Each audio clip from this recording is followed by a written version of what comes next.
Well, thank you, Chairman. Can you all hear me? Yeah. All right. Well, good afternoon. Thank you very much for the invitation. To Chairman Pearson and members of the committee, and thank you for your advocacy and your support for Rhode Island students. Every child in Rhode Island deserves to go to a school that is safe and warm and dry and equipped for 21st century learning. The condition of a school building has a direct relationship with the ability of teachers to teach and students to learn, and modern school buildings are vital to our economic future as a state. Together, and I mean together with all of you and with many others in the room, over the last 4 years, we have made a historic investment upgrading school buildings all across the state of Rhode Island.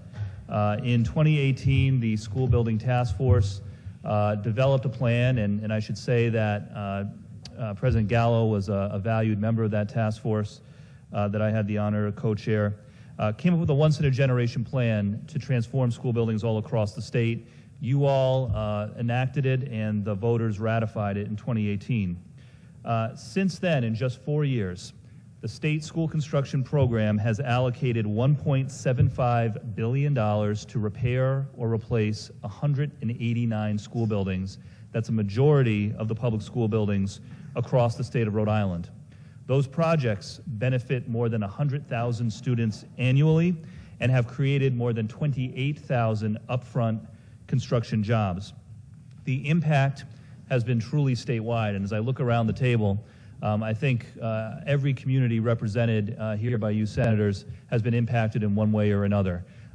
New elementary schools in Garden City and Eden Park going up in Cranston, new high school coming in Central Falls, renovated schools in Middletown and Portsmouth, new high school in Newport, the list goes on and on, major renovations in Warwick. All told, 189 buildings and counting. We need to keep this progress going.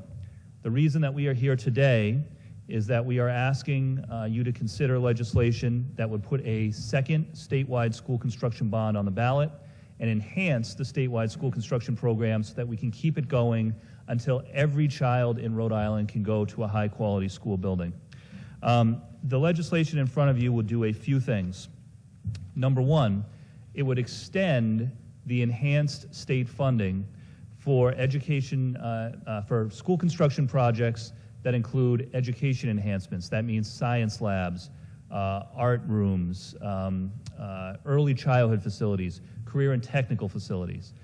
Number two, it would extend the enhanced state funding for consolidation of buildings and replacement of buildings that are in the worst condition.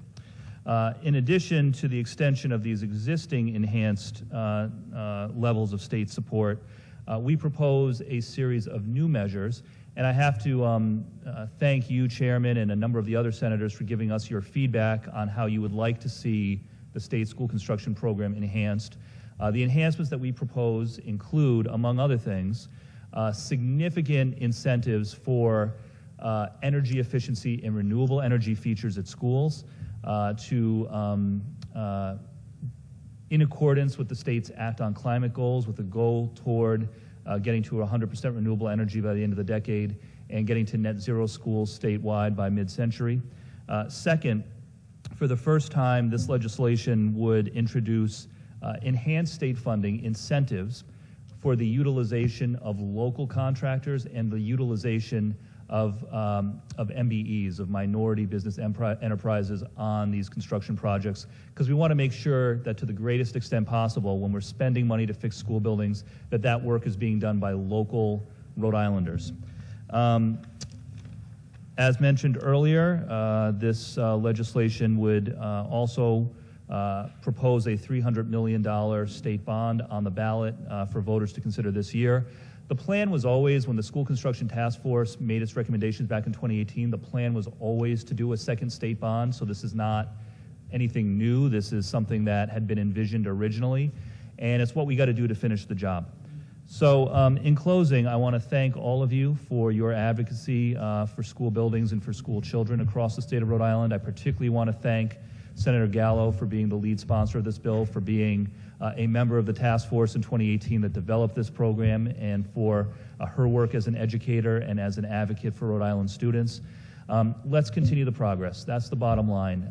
This program has had a tremendous impact, an impact that has been felt statewide, that has benefited many students and has put them on a better path for success later in life. We've got to finish the job. So I thank you for your consideration.